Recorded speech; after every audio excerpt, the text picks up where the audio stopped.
I've noticed on the discussion under the story is quite people picking that up as if you've tortured your children.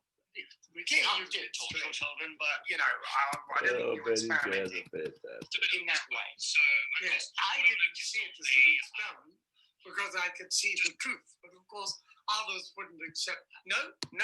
Such is life, and you know, clearly, you know, you're never in control of the press. No, I don't think that's very wise. You're never in control of the press, but you know, sometimes things do come across a little bit strange. Mind you, what we're saying is incredible to some. Again, I really think sure it's not supposed to be on there anymore. I got rid of that. After he went and talked to the orthodontists, he said perhaps that I was useless. I'm watching this video right now. If you guys are some senior orthodontist, and I like Kevin O'Brien's comment. It's been disproved. John Muse lectures, part 11, facial beauty or straight teeth. Oh wait. Well, he's always saying that anyway. Yeah, these guys are fantastic. He ignores my research and quotes his. So anyway, if you get a chance, watch. Kevin O'Brien. I don't know. Kevin, it's Ortho. How many times? Oh, right here. That's what it is. I'm sorry. John Muse reacts to New York Times article. Ortho Orthotropics. Orthotropics is what it's called. I don't know the slightest thing about this. I just enjoy listening to those guys because they have that English accent, and they're interesting to me because they go against the. I like anything that goes. I like the underdogs. Anyone that goes against the mainstream, I'm a fan of for sure. Hey, Jason, and I'm a big fan. So anyone who challenges the consensus, the orthodox, I like. Well, let me close my window here, my door. I find the orthodox has been throughout history really that's been bad for a functioning and growing society for sure. All right, so I'm going to take some. I got some question. Yeah, I know, right on, Van Vic. That is no lie. That is no lie. Not enough time. Hey, John. John B. I get so much stuff on YouTube. In fact, it's funny. I got how many freaking channels do I subscribe to? Is nuts. I can't keep track. I still got this in my feed that I want to watch. If I could find it. Yeah. All right. Now I go here. It's on Irish. One sec. I don't know what I did with it, but anyway, something about Irish. The Irish. What did I do with that, man?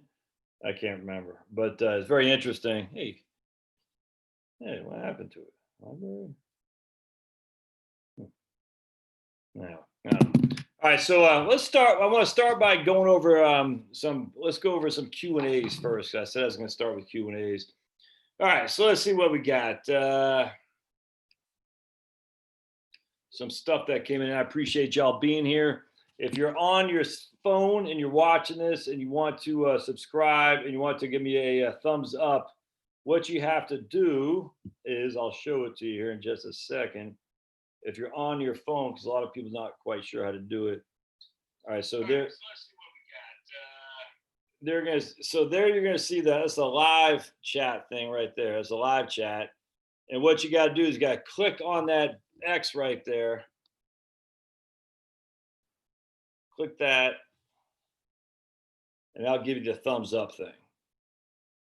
So that's a thumbs up. I did not know that. A lot of people didn't know that. Hey, Gary. So if you're on your phone, and then you can go back to live chat by clicking on live chat right there, and it'll take you back to the live chat. So if you want to click on the thumbs up, that's how you do it. Some people didn't know how to do that, so just FYI, that's how you do it. Okay, yeah, I think that's something else I want to say on that, but I can't think what it was. All right, so let's see. And I haven't read these questions for a long time, so this one's not that long ago. So Gail writes in, why are Monte Carlo retirement? And again, I get a hard exit at 8 o'clock tonight. Why are Monte Carlo retirement projections regarded as respectable, legit, valid? I'm comparing to the concepts of the coronavirus way off base off-kilter models from experts. I also associate Monte Carlo with gambling casinos. 111 and woo! Kevin says it's only 111 at Phoenix. There's a great article on Monte Carlo. I'm drawing a blank the dude's name. I cannot believe I can't remember that guy's name. I can't remember. So Monte Carlo projections are better than linear approaches. That's a fact. So I can't believe I can't remember this dude's name. I gotta see if I got it bookmarks. I cannot believe I can't remember. Am I getting old? I forgot. Anyway, I don't remember. So Monte Carlo, if you look at the history of returns, they basically said you have an 8% rate of return going forward. And this was literally how financial planning was done for, literally up until the 2000s, beginning of 2000s. Bill Bengen and the 4% rule came in 1994, 92, 94, something like that. And that started to change things, but it didn't take until about the 2000, and then it started to be the Monte Carlo. And the Monte Carlo is just a random sequence of events. They're saying, look, this could happen, kind of like rolling the dice. And that's kind of where they get at the casino. They're saying you're rolling the dice. You have no clue. And all right, so let me show you something. So let's give an example. I got this trusty quarter right here. All right, you see heads and tails. All right, heads and tails. So I flip it once and it comes up heads. Come on, buddy. So it's heads. That's what I got. All right. What's the likelihood if I flip it and next time it'll be heads again? Anyone want to take a gander on that? Because I flipped it once, it came up heads. What's the likelihood if I flip it a second time, it'll come up heads again for 2 straight? What if I got 10 straight heads? What's the likelihood if I flipped it again for the 11th consecutive time, I get heads? What's the likelihood? Well, every flip is independent, unique of the previous flip. And that was my whole thing when I was doing these couple of videos last couple of days on the highly correlated approach to overlapping returns. Hey, buddy. Remember when Pablo comes, you got to paw the like button, paw for Pablo. Hey, you got it, Robert, 50%. So it doesn't matter if you flip this coin 100 times, it came up 100 times heads. Sorry about my dirty hands there. I've been out in the garden quite a bit today. Every single flip is unique to the previous one. The roll of the dice, every single flip is unique to the previous one. And so what Monte Carlo is trying to do is they're trying to do a random sequence of returns like that, of events. They say, hey, we're going to assume that the market does this or does that on average, but then we're going to have this wide range of standard deviation, which says 65% of the time it's going to do this, 95% of the time it's going to be between here, and 99.8% of the time it's going to be between those two. If that was two numbers, that makes sense. And thus we have a gauge to say, on the worst case scenario, this is what we're looking at. The best case scenario, this is what we're looking at. How does that shake out? It's not perfect, trust me, because not only that, but the problem with using the coin flip analogy or a rolling of the dice is that there is momentum in the markets. That's just a fact. And so when you're using a Monte Carlo and you're rolling all these 1,000 different scenarios that are theoretically independent of each other, well, the returns of stocks are not independent of each other. There is momentum, there is trends. That's like I don't think that can be debated, frankly. The problem is, like I was saying, the overlapping returns. If I have a 10-year time frame from 2000 to 2009 and a 10-year time frame from 2001 to 2010, 90% of those returns in those years are overlapping. It's not independent of it. It's only 10% of those 10-year timeframes are independent. That's not statistically viable. It's just is not. Whereas every time I flip a coin, it matters not what it did last time. It's statistically viable. Because this says literally you could flip 1,000,000 times, even on the 1,000,000th and the 1th flip is still 50%. Now, does that mean you should bet that the next 1,000,000 flips will be all heads? Well, that'd be stupid because it's not going to be, but it could because they're all independent. But it's just as dumb to think like that, but people do, unfortunately. But if the market was up last year, is there a good chance it'll be up the following year? The answer is yes. How do we know? From historical numbers. Well, can you use that? What are you going to do? That's my concern is, what do you do? What's the alternative? I don't know. I don't know what the alternative was, but it's certainly better than this linear approach of returns of 8% a year, like Dave Ramsey was doing. I don't know if he still does. Dave just doesn't do it for me, man. I know there are a lot of people love Dave. I get it. The guy just doesn't, I don't know. I don't like it. And I'm not bashing the guy. Look, that guy can, he can swamp me with any kind of, I'm not saying he's bad. He's not a guy that I like on my financial stuff just because I don't like that whole linear thing. That's bad planning. But anyway, so Monte Carlo are better than linear, but they're still, Ray has freaking been awesome. She loved Dallas flight at the airport. She got in and out quickly. They're actually starting to load people from the back front to the front finally, as opposed to from the front to the back, which is always stupid. She got in and out of Dallas, no time flat. Atlanta's a freaking pain in the butt, man. Atlanta, hey Rob, right on. There's my wrench guy. I just think Dave too just comes across a little bit like he knows too much than he does. That's my concern. Look, I get people could say the same thing about me. I guess to be in this business in some regard, you got to seem like that. But anyway, I hope that, I know Gail's not on the call, but I just hope that helps is about the Monte Carlo because what else are you going to do? I mean, I don't know. And I think about this all the time. Hey, Sun Ho Kim, I think about this a lot. Like, what do you do if everything previous is nothing has? Let's just go to Japan, man. We're going to go to this. I do this every single time. See, my concern is what if, how can I say this? What if Japan is not far from us? And so let's just go into this. I'm going to share with my screen here. This is what I think about a lot. What are you doing, big guy? Let's go to Japan. Now, here's my spreadsheet on Stanley Cup champions. I did a video on this today. You can see I was messing around with this. So we got 1990 to 2019, Pittsburgh won 5 Stanley Cups, Detroit 4, Chicago 3, New Jersey 3, Los Angeles 2, a bunch of ones. All right, but then we go down to 1960 to 1989, Edmonton won 4, New York 4, Montreal won 12. So if you're a betting man in 1990, who do you pick to win the Stanley Cup in the next 30 years? Well, if you're basing on the last 30 years, you're certainly going to pick Montreal, are you not? And yet Montreal only won 1 cup in 1993. And that's the last cup a Canadian team won. And yet if we got Calgary, Toronto, that's 5, Montreal, that's 17, Edmonton, 21 of 30 years were won by Canadian teams in the previous 30 years. So if you were a betting man in 1990, you would say, I'm going Montreal or I'm going with a Canadian team for the next 30 years. And you would have been wrong. The Canadians only won once. And the Canadians as a nation only won once too. That's it. Crazy, isn't it? And so now if you're going back to 1926 and 1959, you got Montreal, Toronto, Detroit again, but who do you bet on? There was no Montreal Maroons anymore, no Ottawa.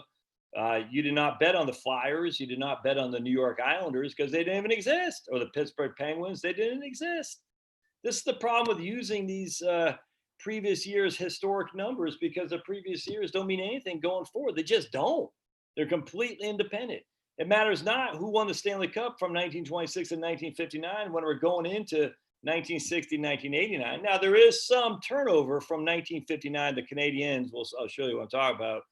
So the Canadiens still had a good team from 1959 to 1960, right? But then but then it took them another 5 years before they won another cup. But here, the Toronto, there is, and this is what stocks do, the trend of stocks. If you were to, here's Toronto, 1962. They won 3 consecutive years. And then they won another in 1967, basically all the basic on the same team. So you say, this is the trend right here. This is the momentum. Once you win a cup, you're more likely to win another one. All right. Same thing with the 49ers in the 1980s. Once Joe Montana won one, he's more likely to win another until Joe Montana goes to the Chiefs. It's the same thing with stocks. Once stocks go on a tear, you always cut your losses and ride your winners. That's the whole point. But here's the issue. I mean, that's the momentum right there. Momentum, the same team. But that doesn't carry over to decades. It's just basically Joe Montana in the 80s, Franco Harris in the 70s with Terry Bradshaw, Troy Aikman, Emmitt Smith, and those Michael Irvin, those guys in the 90s. And, of course, Touchdown Tommy and Belichick, essentially, in the 2000s. All right.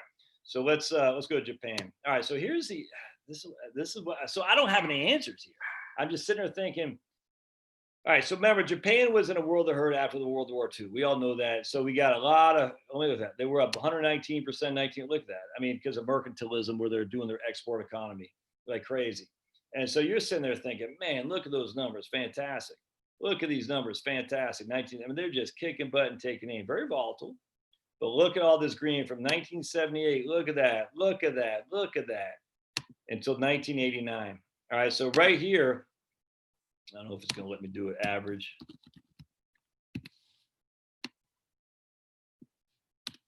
It averaged 19.52% a year from 1978 to 1989. So that's 12 years. 19.52. So here comes a bad year in 1990. You're like, all right, I think that, now we got that behind us. We're going back in. All right, a little bit of a bad year. That's not that unique. I mean, America had that in 1973 and 74. Another pretty bad year. I don't know. Now I'm starting to get a little bit nervous. Then we got a little bit green. Then we got a good year and thinking, all right, now things are coming back. But watch what happens. Watch. It's insane. From 1990, to here, it's 353. That's 53. Hold on a second. We want to go to 1990. That's 43. The Japan has averaged less than 1%. Less than 1%. What if that's us? I mean, just because, look, the 11 years, 12 years previous was at 1952. And since 19.52% a year. And since 1990, Japan has averaged, screwed that up, 0.96 for the last 30 years. So what's the next 30 years? I don't know. Are you betting on Japan to go back to 19.52? Probably not. So what do you bet? I don't know. That's the thing. What's the reasoning that Japan would go up versus the reasoning it would go down? We have 30 years of it not doing anything. It's crazy to me. And then you factor inflation, which is 0.47. You're basically, after inflation and taxes, you're losing money in Japan. What's to say that can't be us? I mean, you think about it. Why would that not? What's to say that it can't be us? I don't know the answer to that. But if you go to historical returns, S&P 500, during this time, this is after the World War II. We're the only game in town for many years. 51. Look at that. In the 50s, we kicked butt and took names. The 60s, we did well too. 70s, we didn't do that great. From 66 to 82, basically the Dow was flat, but the S&P 500 did okay, but not after inflation. From 82 to 99, we smoked it. And then from the 2010s, we smoked it again. But, in facts of, 10-year timeframes, decades, you only have 8 to 9 to show. Well, actually, if we go back to 1800s, watch this. So we go to 1872, it did great. You see what I'm saying? But then we go to 19 right here. When was it? It was basically, it's not so bad. Beginning of the Fed. 19. So basically that decade wasn't that great. The 1910s, 1920s was pretty good. 1930s was good. It was bad. 1930s was bad. 1940s was pretty good. 1950s was great. 1960 began to be not so great. 1970s wasn't good. 1980s was great. 1990s was great. 2000 was bad. 2010 was great. There's, basically, we got 10 decades. 6 were great. 4 were poor. That's not great odds. It's just not. To say going forward that, what can you take from? I don't know. I've been thinking about this a lot. I don't know the answer to that. So I'm sitting there thinking, okay, well, if we can't figure out a market return strategy based on projecting for the long term, what do you do? And I think this is where you just got to do it annual, year by year. Earnings growth plus dividends. That's all you can do, man. Earnings growth plus dividends. Earnings growth, or what I would say would be 5, and then dividends are 2.5, 2 to 2.5. I think, I think that's all you can do. You could say earnings growth are 2, 4, something like that. But, I use 6.5 for stocks, 2 for bonds, and 1/2 of 1% for cash. And I just, I don't know what else you could do. I just think you've got to assume lower rates of returns on stocks and certainly lower rates of return on bonds, that's definitive. And make your prognosis. And then you got to look at it every year. You say, okay, last year is up, what were you up? 32% last year or something like that. You take gains off the table. I just think that, or you do whatever the plan of action is, but you've got to you've got to look at the big picture of saying, just because America has been unique doesn't mean we will continue to be unique. We were essentially an emerging market to start the century, the 20th century. And then because of the insanity of European wars, we were essentially the only game in town. You see what I'm saying? And then Japan joining the fray, the Soviet Union with communists, we're the only game. And then you start saying, okay, will that repeat itself? No. So what was more likely to happen, that we're going to be the only game in town where we kick butt and take names like we did in the 50s and 60s? Probably not. I don't know. But anyways, it's interesting how that how that shakes out. I don't know the answer. I just know, yeah, exactly. Japan's a great example that just because something is cheap doesn't make it a good investment. I could not agree more with that. It might be cheap for a reason. Now, do you buy into Japan now because it's so, just been hammered? I don't know. I don't know. That's what's kind of scary. It's kind of scary. How does anyone vote for them? Because they promise stuff. They promise. All right. So anyway, so with Monte Carlo, we use that. We say, here's your average rate of return. Here's a standard deviation. We can at least give you some random sequence of events to see how that would shake out in these things. I think there needs to be more recognition of the lack of forward thinking in the market prognosis, if that makes sense. So a lot of these guys out there say, oh, man, I just, no way. I don't buy that for two. So, and that's one of the drawbacks of Monte Carlo is Monte Carlo say, well, you have 100% probability of success. Like, do you really though? But there's two things you can control. One is spending and one is debt. And I think those things, because you have those under your control, you can make sure that even if the returns don't give you what you think you need, that you can take care of your spending because you have no debt. That's the way I'm looking at it. That's the way I'm looking at it. You got spending, you got debt that's in your purview that you can take care of everything else you can't. But when the market gives you gains, I think you got to take them. But then again, if you take your gains off the table, this is for retirees. All right. When I'm still in accumulation mode. If I'm in a decumulation mode, I'm taking my gains, I'm getting them for sure. Because I just think don't take your gains while you're accumulating because you want them to compound. But when you're taking the gains off the table, you got to understand that might not be there tomorrow. And if they're not there tomorrow, you're like, man, I wish I would have taken those. All right. Oh, well, thank you, James. James says, my retirement planning school is excellent. Over 7 hours of videos, excellent. Thank you, James. I paid James $25 to say that. Why not allocate more to international stocks as a strategy? Because I don't trust them as far as I can kick them, David. I am 100% a pro-American bias. I don't have any problem acknowledging that. I don't trust those foreign countries, man. It's not just Japan. Hell, it's Europe more than anything. I don't trust them as far as I could kick them. Any country that entertains going 100% renewable doesn't have any thoughts on profit margins. They don't. That's just straight silly. Susie Orman, by the way. So someone was I was on LinkedIn the other day. A guy who writes for Morningstar had called out some lady who had a fake PhD and she was using that to promote herself, which is bad.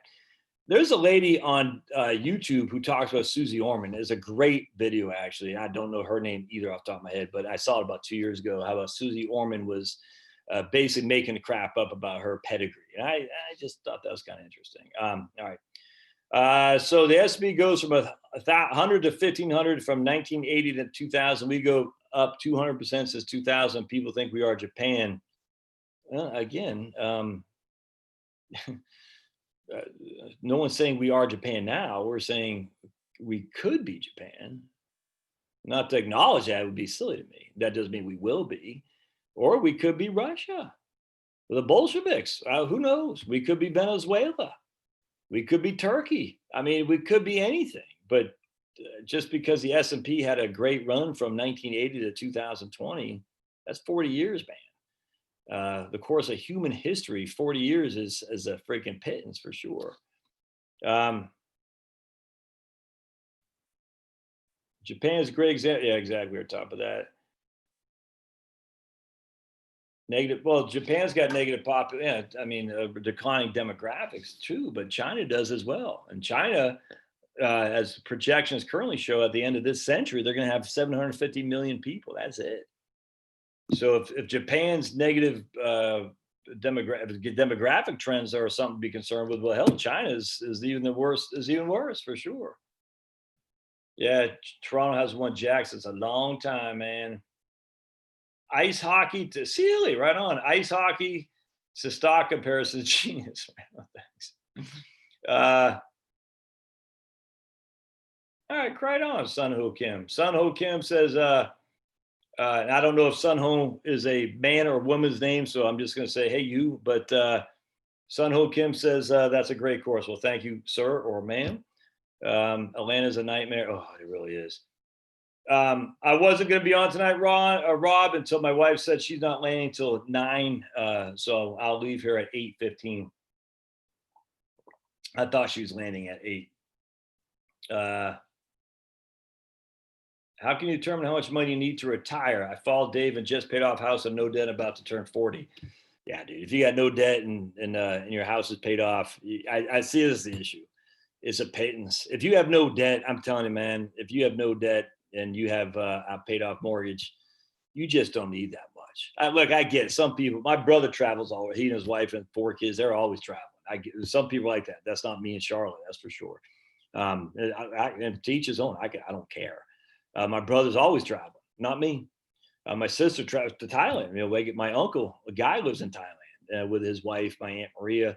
And I'll never go, but my sister's gone, my brother's gone, not me, not old Josh. It just has no appeal to me at all. Some people like to travel and spend that kind of money going, not me. And that's cool. You will know you. If you like to travel, if you like the finer things in life, I guess, whatever that means, then you'll probably spend more. If you're just like, dude, look, man, I'm in a t-shirt, my shorts, I got some slides on. I just don't care. You're lucky I even shaved today. It's amazing how I got such a beautiful wife. How did I pull that off? I don't know, but I do. It's nuts. The hell is she seeing in me? Beats the hell out of me, man. I must have promised her the pot of gold, the luck of the Irish luck. Oh, the Lucky Charms. Charlotte, I got the pot of gold. That's my Irish accent, by the way. And because I'm part Irish, I can say that. That's why I call myself a Mick and a Kraut. And a Northern European mutt. And if anyone's offended, get off the channel. I just don't care. I don't have time for that crap. All right. Rob Ross says, it won't be long and I'll hire you to do my financial plan. Well, if your name is Rob Roth, you better like the Roth IRA. Indy 500 fans, Indy 500 without fans here. Yeah, that's disgusting. Sealy, did you hear what CNN said about the Indy 500? I got to show you this if I can find it. Oh my goodness, this is so funny. All right, here's CNN. Let's see if I can't get you guys to see that. Layers and layers of fact checkers. CNN just told me that the Indianapolis 500 is a NASCAR race. Just look at those stock cars. Those are some serious stock cars right there. And you can see where, you probably can't see that, but look at those stock cars. So CNN says it's a NASCAR race. Oh my goodness. CNN, the 104th running of NASCAR's Indianapolis 500 takes place this weekend. Layers and layers of fact checkers. Oh my goodness. A lot of people on Morningstar like the Global Wellington Fund right now. Interesting. I haven't really watched the Global Wellington Fund. My man Rob's had been watching hockey and basketball with no fans. I've heard Clay Travis says the NBA is great. I won't watch it. I just won't. It bores me. But Clay says it's the level of play is fantastic, even though fans. I'll catch the Bruins. I think I'm going to listen to them tonight. They're playing at 8 against the drop the puck against Tampa. Oh, freaking I hate Tampa, man. Oh, so I'm glad they're playing. Oh, let me see. I'm glad they're playing a rival. It's weird how Tampa of all teams has become more hated than Montreal or even Toronto for the Bees. It's crazy, but just it shows you Montreal hasn't done crap. Of course, man. When Montreal beat us, and I say us because I played. When they beat us, this is game 1 against Tampa, by the way, 2014 or 15, I can't remember. Milan Lucic was still on the team, and geez, man. Adam, I forgot his name, but they, that's so painful because we were up 3-2 coming back to Boston. No, 3-2 going into Montreal. And then we lost games 6 and 7. Just painful. Hate losing to freaking Habs. All right. Does anyone, by the way, I think Pompeo has been an incredible State Department. Why not allocate it more? We talked about that. All right. Bruins on, yeah, right on, Rob. Another weather delay today. Watching golf. Not stock cars. I know that funny, man. Stock cars. Oh my goodness. All right, so let's see what else we got. That is from old Gail about Monte Carlos. And again, appreciate y'all being here. Don't forget to paw the like button. And again, if you if you don't know how to do that, I will show you. If you're on your phone, you will see if you're on the live chat. Oops. If you're on the live chat, you'll see the live chat thing. And what you got to do is you got to click on that guy right there. And if you click on that X, you'll see the live chat goes away, and then it'll go like that, and you'll get the thumbs up. So don't forget to thumbs up if you would be so kind. 31 of y'all have done that. Appreciate it. All right. So let's see who else we got for Q&A. Jack writes in, I don't know what he's going to say. I have about 500 for retirement.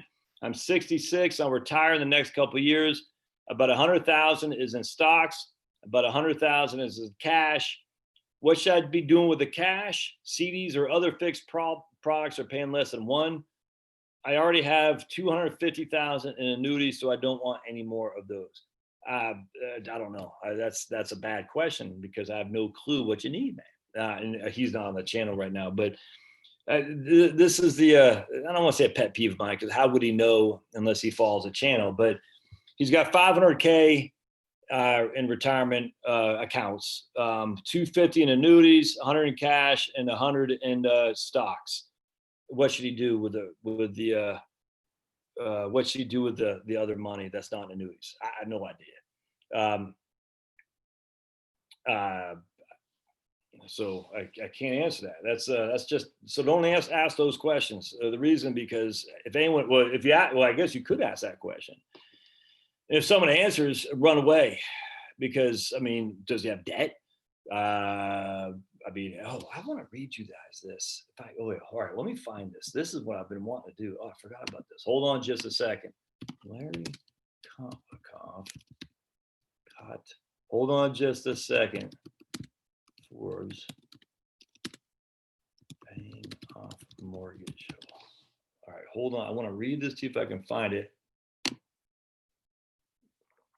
Yes, right here. Oh man, I forgot about this article. This is my man Larry Kolkov, the rabble rouser, big lib, but he's not a crazy lib. Big liberal in that he's old school liberal, but not a crazy lib, an Antifa type. But he pissed me off actually when he said Trump is getting the white supremacist vote. I hate that crap. It freaking pisses me off. I'm like, dude, I wish these guys, and this is what he said back in 2016, before Hillary lost.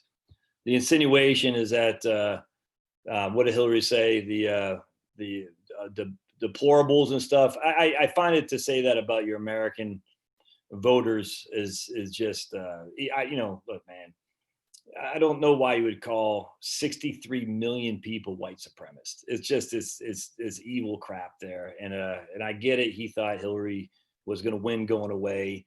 And I'm sure he thought that, to say that about Trump's, supporters, because Hillary was going on the deplorable line. That's tough for me to forgive. I'm sick of being called that crap. And I just, it's tough to forgive a guy who says you're essentially a white supremacist. I guarantee he didn't mean like that, but he was appealing to he was shooting for the applause of the fellow travelers. And that's a weak-minded person who does that, frankly. I'll tell you that right now. And I guarantee he'd probably take it back if he could, but I'll never forget that. I said, dude, you're talking to Americans, 63 million of which voted for Trump. The idea that they're all white supremacists is inherently stupid, because if they were, let's just put it this way, there would be no Black Lives Matter protests, if that makes sense. It's just freaking stupid. I hate that crap, man. Anyway, but he does write good stuff. I did interview him, and I didn't address that with him because I just started my podcast. And he's been a big impact on my life, actually, from a financial planner and just personal as well. I just wish people wouldn't do that crap. And this Forbes black box thing, oh boy. All right, so let's see what old Larry says here. Given current rates, could cashing out your 401k to pay off your mortgage make a bundle? All right. Cashing out your 401k and using the proceeds to pay off your mortgage lets you borrow at a low rate. Hey, that's what I just said on the other day about the high credit card. But this guy is saying about paying off your mortgage. And invest at a high rate and do so at no risk, okay? Yes, your 2020 taxes will increase, but there'll likely be a large net gain. Why would your 2020 taxes increase? The fact is that your 401k is invested in stocks doesn't matter. Once you adjust for risk, I hate that too. Investing in stock is no different from investing in today's low-yielding long-term treasury bonds on a risk-adjusted basis. Stocks are now yielding a very low return. I hate. All right, let me just go into this. I hate when economists do this risk-adjusted returns. Oh, that's so freaking stupid.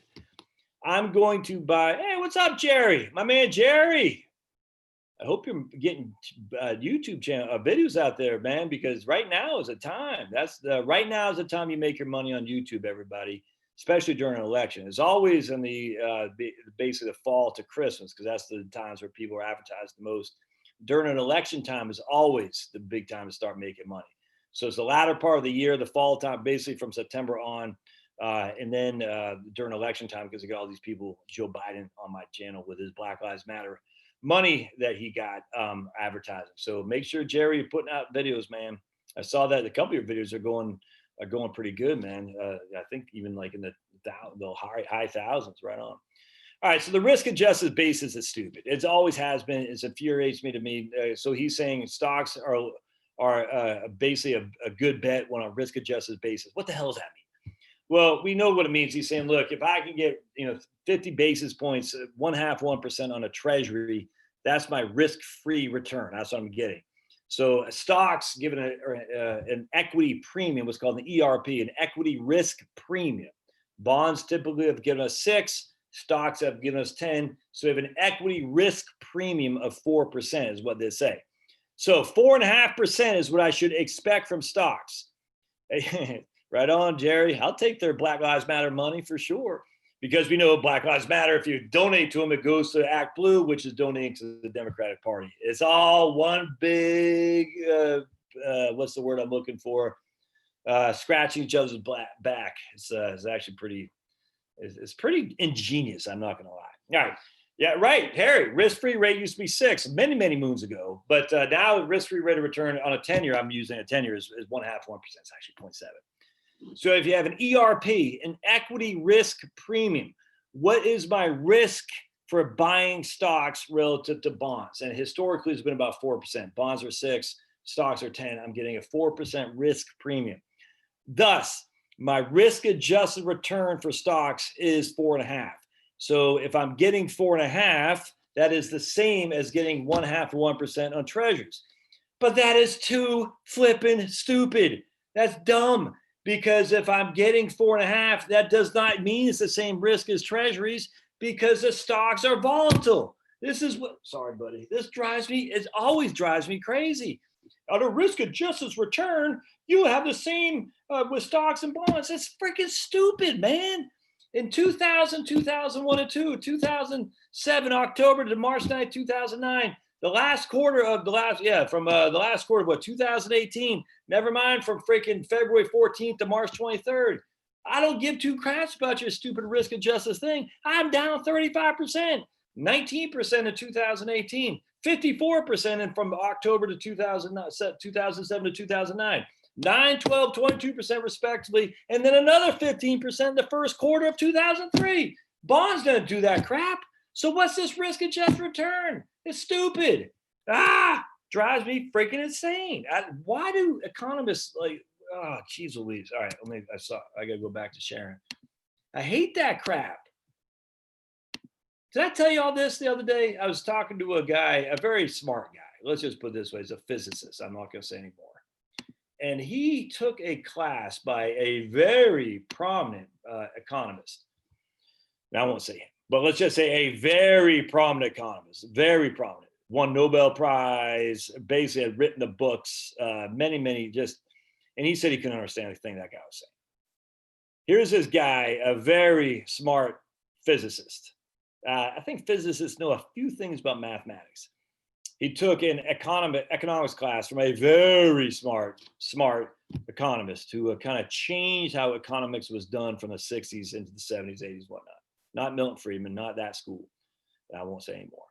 He said he couldn't understand how this guy was, what he was talking about. Yeah, interesting, huh? So the economist, using his econometric stuff, was explaining economics to a physicist who, let's just put it this way, has done incredible work in his field. And the physicist couldn't understand. That told you everything you need to know about economics. These guys use these terms like on a risk-adjusted basis. It's just it's just stupid. All right. Arbitrage is when you can sell an apple for $3 and buy an identical apple for $1. The transaction nets you $2. Thanks to extraordinarily upheaval in financial markets from the economy virus, there's a significant arbitrage opportunity for millions of homeowners. It entails withdrawing funds from retirement accounts to pay off all or part of one's mortgage. Ideally, one would withdraw the requisite funds from Roth IRA accounts, and withdrawals from these accounts aren't taxable. But given today's mortgage and long-term government bond rates, the arbitrage can work even if you need to withdraw from a 401k or similar taxable account. It can even work if you have to pay the 10% penalty. All right, here's a hypothetical example on a software, and I like the Max E5 planning software, just FYI, I do. And I like Larry. I like it. I like him. I'm sure there's many things I've said that are offensive to people. Hopefully I've never said inherently that a group of people, 60 million people in America are commies or something like that. I haven't. I've never said that, even about the Democratic Party, which I don't trust as far as I could kick them. But I think a lot of the voters of the Democratic Party are just misled by the false promises of the leadership, which is like, they don't care about you, man. And hell, the Republican Party doesn't care about you either. They don't. You need to care about you. Thankfully, the Republican Party at least still gives a wink to freedom of a Second Amendment, First Amendment, things of that nature. The Democratic Party inherently does not. They want you. They want you to bow at the government, to bow under Cuomo. Did you hear that? Turns out New York has from the CDC has overstated number of commie virus deaths by 10,000 solely to get excess hospital money. Did you hear that? I haven't read the article yet. A couple of podcasts I listened to saying that many other states that the CDC has reported 10% more coronavirus deaths just because the hospitals wanted the money than were not attributed to coronavirus, but they reported them as such because they wanted the money. All right, so the couple, Jack and Jill, are 60 and 55. Jack earns $150 a year, but is just furloughed. Jill makes $50. Fortunately, Jill's federal government job is secure, and they have $100,000 in their checking account to help them through. Jack figures he'll be out the rest of the year and then get back to work. Both Jack and Jill plan to retire at 67 and start Social Security. The couple have a 30-year fixed mortgage at $400,000. Their mortgage is 3 3/4. This is a perfectly safe obligation. It's far higher than the perfectly safe 1.27% they are earning on 30-year Treasury bonds, which they hold in their retirement accounts. The difference between 3.75 and 1.27 is 2.48. Multiplied by 400,000 and ignoring tax issues, we're talking 9,920 that the couple is losing this year by keeping 400,000 in their retirement accounts rather than paying off their mortgage. The amount they will lose will get smaller each year as the size of the outstanding mortgage declines. We're still talking about losing a great deal of money. To see how much is involved, suppose Jack makes a special withdrawal of $500,000 from his 401k account and uses $400,000 of the sum to immediately pay off the mortgage. Further, suppose that the couple uses the remaining $100,000 to help pay the 2020 taxes. Paying the taxes is no fun, but since the prevailing real inflation-adjusted long-term safe rate is essentially zero, deferring taxes in a retirement account provides no advantage. The only advantage the 401k now provides is the deferring the payment of taxes on labor income until one's tax bracket is lower, or the match. In Jack and Jill's case, taking $500,000 from Jack's 401k will push them into a higher tax bracket, hence making this move seem off base. It's not. Effectively earning an extra 2.4% on $400,000 for 30 years swamps the higher tax bracket concern. It computes the figure captures both the bad timing. Okay, the figure captures both the bad thing, paying taxes at a higher rate this year, and the good thing, effectively earning a higher return on $400,000 for 30 years from the strategy. How much did these moves raise Jack and Jill's bottom line? The answer is a whopping $98,000, which is almost I'd say the taxes they had to pay. Jack and Jill can do even better. If they wait till 68 to start smoothly withdrawing the remaining retirement accounts and wait until 70 to take Social Security, their lifetime discretionary spending rises by an additional $310,000. If Jack had $400,000 as 401k and $400,000 as Roth, and he withdrew from the Roth to pay off the mortgage, the gain in lifetime spending would be larger. All right, so but the stock market is okay. Here we go. I can already hear the objections. The stock market is a much better place for Jack and Jill to invest. Historically, stocks have yielded a very high return on average, but the market, as recent weeks have once again show, is extremely risky. Well, why? Stocks fell by 86% in the Great Depression and could do this in our Greater Depression unless the administration falls. So unless the administration does what I say, the stocks could fall by 86. Oh boy, the cockiness, the arrogance of economists. But stories about the market's past performance are, in fact, irrelevant. Oh, all right, I like this. The riskiness of the stock market is being priced by the Treasury bond market on a continuous basis.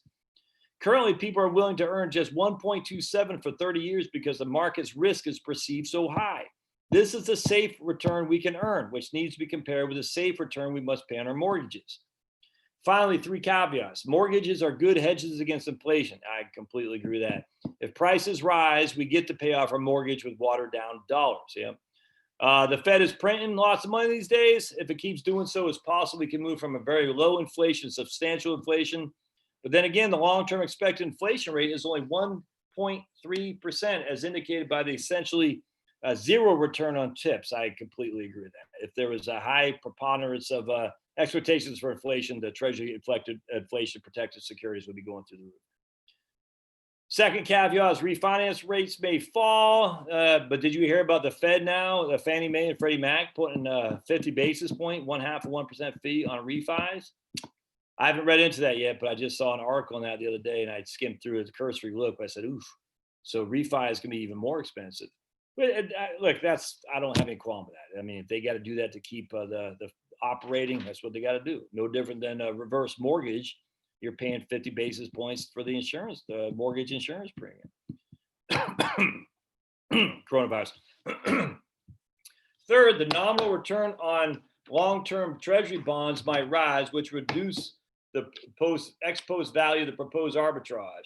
In short, a bird in the hand is worth 2 in the bush. Paying off your mortgage may not be as glamorous as playing the market, but you'll never have to make another mortgage payment again for the rest of your life. All right, so Larry's actually written that article a couple of times. This isn't the first time I've actually read that article. So that's he had written that article before, so I've read that before. I tend to agree in a lot of scenarios. If you got bonds, yeah, I completely agree. Absolutely. I would probably spread the tax payment over 2 years, frankly, as opposed to just one fell swoop.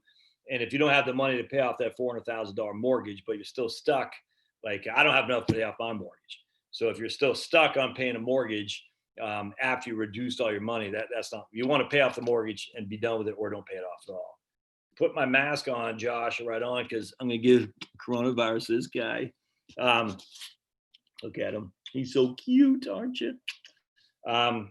All right, and there will always be less tax efficiency. Okay.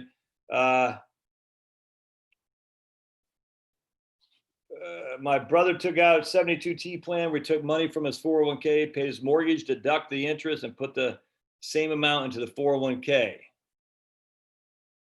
He took the mortgage, paid his mortgage, deducted the interest. I don't get how you deduct the interest if you pay the mortgage. Wow, David W. For the first time in my life, I donated to a political party. Trump, yeah, man, right on. because as I said in my thing, on my YouTube channel, I'll show you here, right there, because this isn't working. And man, I got how many people? 111 people give me thumbs up, and I got comments, 150 comments. So folks, just as an FYI, the politics are what brings the chatter to a channel, if that makes sense. And that's just a fact. That's just a fact. 150 comments on this one thing right there. I haven't got nearly 150 comments on anything else. My man Curtis Stone over at the Urban Farmer did a video where he said, are we in the pre-apocalypse? And he said that in a video as a title. He just want to see how many people clicked on it because it's a scary sounding title. And his next video he did, his live stream, just said, question and answers about the garden, essentially. And essentially, there's very few people watched compared to, is this a pre-apocalypse? It's just, it shows that negative stuff sells, and it's all us. I mean, we do. I clicked on it and said, oh, what's he talking about? That sounds kind of scary. But I watch all Curtis Stone stuff, so it's not that it was unique to me, but a lot of people apparently was unique to. Anyway, the issue is, look, I don't think I've ever hidden my politics at all. I've gotten more into it because we're in election year, and once the election year's passed, I'll get less into it. You know what I'm saying? But at the end of the day, I've always said I'm going to take a stand. Even when I start my business, and I don't understand why more businesses don't lay a flagpole in the ground and say, this is who I am. I think that just makes sense. A guy today said, it was weird because I posted something on the Planned Parenthood thing with Margaret Sanger. Planned Parenthood quietly cancels their Margaret Sanger Award named after racist founder. Margaret Sanger is a racist POS. That's just a fact. That's 100% a fact. She hated black children. She hated black people, and anyone who supports that while all of a sudden condemning George Washington, for heaven's sake, is a freaking nut. Man, one guy said on my thing, he said, who was this guy? It's actually kind of funny. Darren Hollander, who says, now I know I never want to use Heritage Wealth Management Services unsubscribed, to which I answered, oh no, I'll change. But just, look, I don't want you to use me. That's the point. I mean, this is what happens when you draw a line in the sand and say, this is who I am. You're going to tick people off or not. But at the end of the day, if you don't have anyone that's against you, you're probably not doing something. If you're going to be in this kind of business where you're going to get arrows drawn at you all the time. The funny thing was with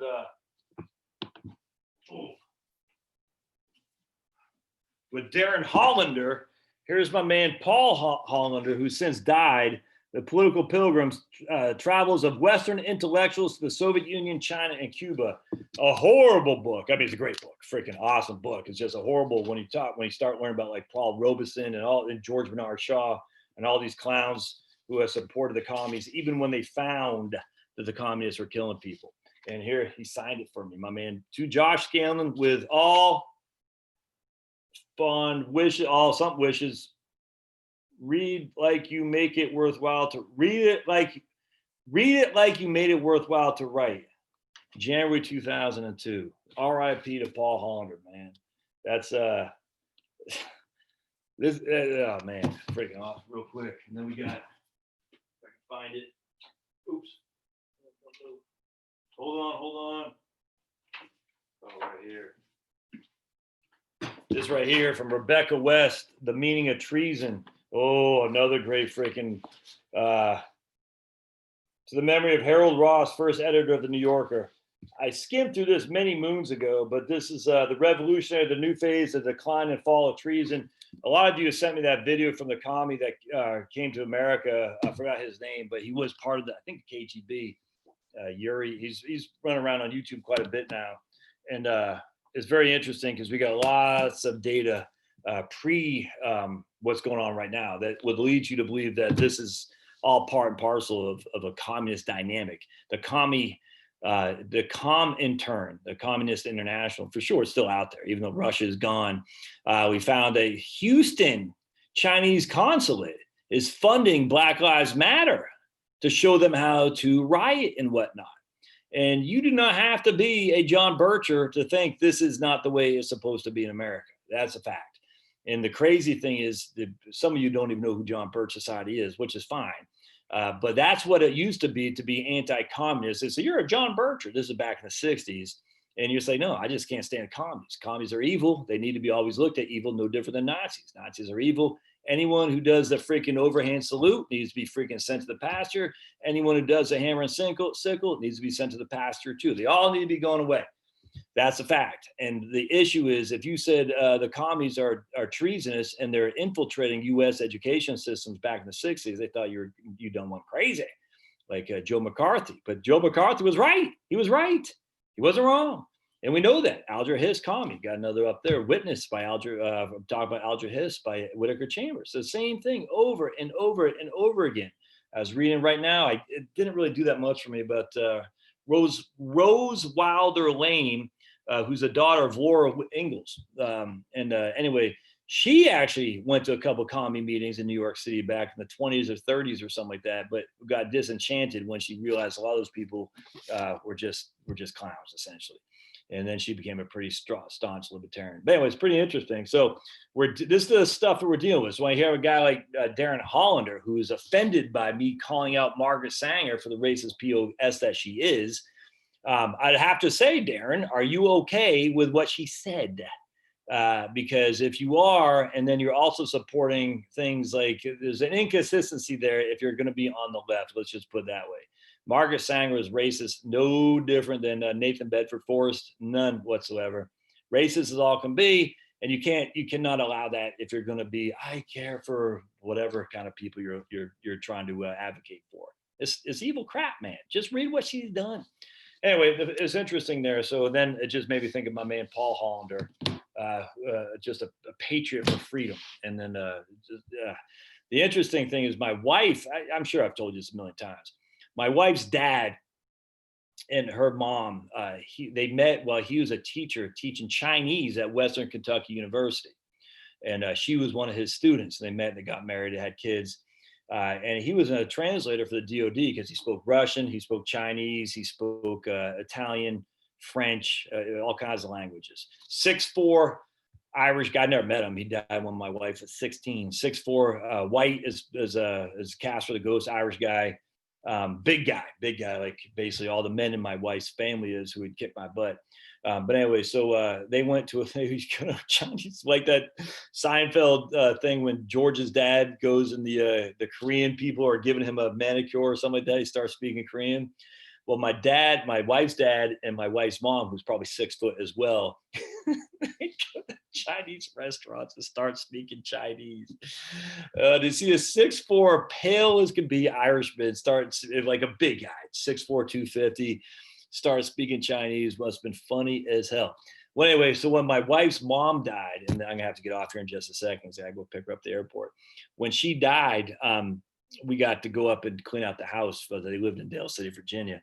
And it's just so much stuff because he had House Un-American Activities, booklets and stuff because he was with the DOD back in the day.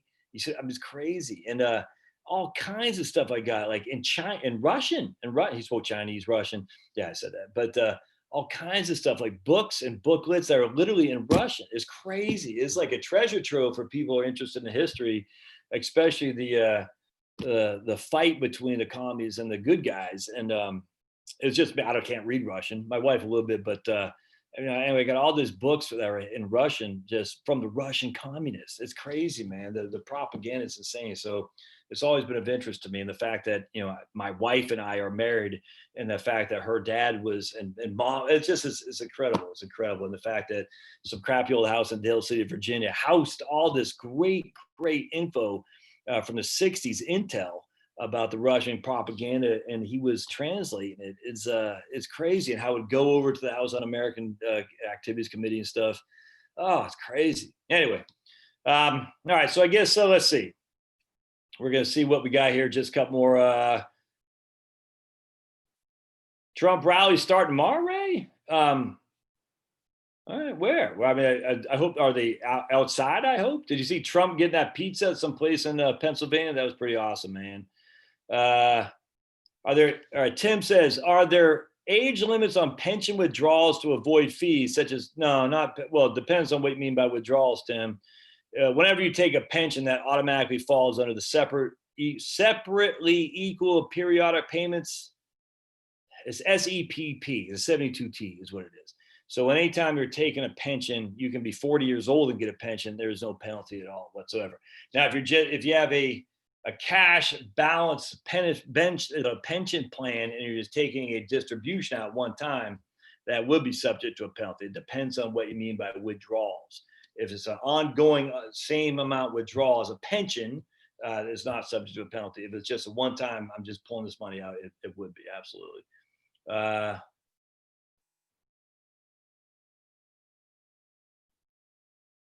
Yeah, John Birch, right, vehemently against the U.S. being part of the UN.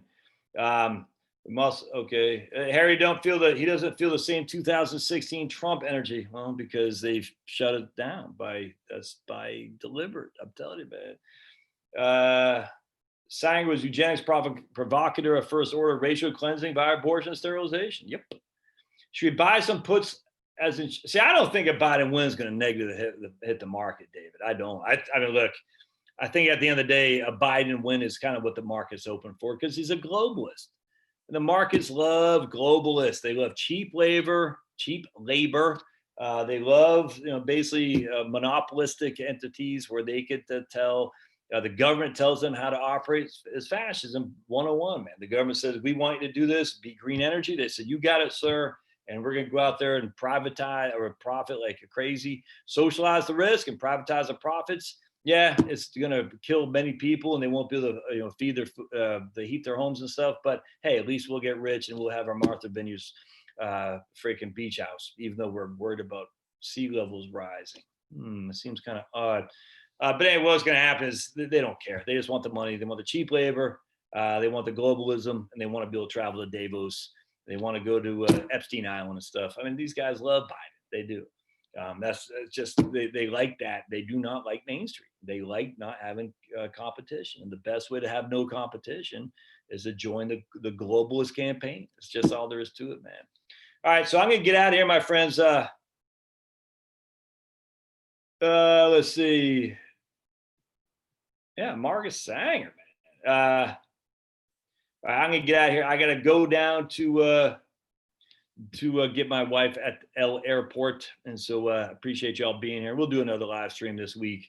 Busy as I got, man, I've been freaking, just FYI. Hey, I appreciate y'all being here. I cannot say it enough. The numbers are going up the last month or so on YouTube, which is awesome. And on top of that, I'm getting more people reaching out to me for financial planning this last month than I probably had in the first 3 months of this year were freaking insane. The next 3 months were not insane. They're good, but not insane. The last month has been, I've had more people reach out to me and do financial plans this last month than the last 3 months combined. It's been insane.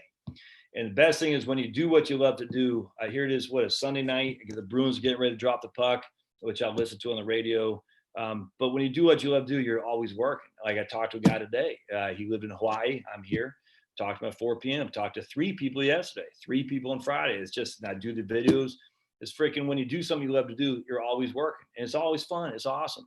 I read a lot. I do a lot of spreadsheets, as you showed there. And it's freaking, it's just, I'm very blessed. But I hate to say that because if you're not, I mean, I don't want to say I'm very blessed. I'm very fortunate to be in this role. And I appreciate, God put me here for some reason. I don't know why, but it seems I'm not helping some of you guys. And I don't take that lightly. I don't. With that said, I'm always going to be who I am. I've always been political. I was raised that way. My parents are far leftist, as I've said many times. We had Angela Davis, Gus Hall stickers and buttons in our house for 1976 campaign. If you're not familiar with Gus Hall and Angela Davis, do yourself a favor and familiarize yourself with them. Not good people. But yet we had those, and we had nothing with Ronald Reagan, or I guess it was Ford in 1976. Reagan just barely lost a primary. But I was only 6 years old. But I remember when Reagan won in 1980. I remember like it was yesterday, my mom crying, thinking it's over. So his politics have always run in me. And I'm going to continue to be political. People don't like it. I don't know what to tell you, man. I don't care. because it's just what I'm going to be. And I wish more people would be up front. So that way you say, hey, I like that guy. I want to hire him, or you don't. I don't care, but you're going to know. All right. Blessings. We'll see you guys next time. And I will do another live stream later on this week. I will let you know in advance. Thanks now.